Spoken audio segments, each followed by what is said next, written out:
আচ্ছা, আপনি কি জানেন হিন্দু আর সুন্নিদের মধ্যে পার্থক্য কি?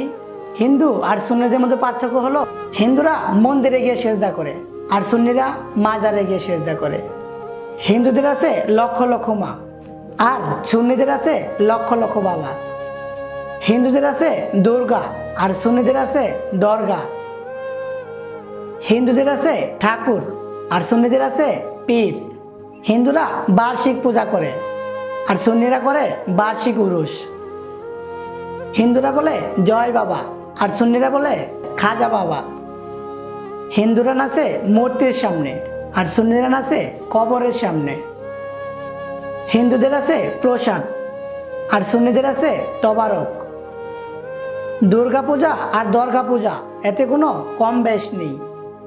আল্লাহ এদের সঠিক বুঝ ও হেদায়েত দান করুন, আমিন।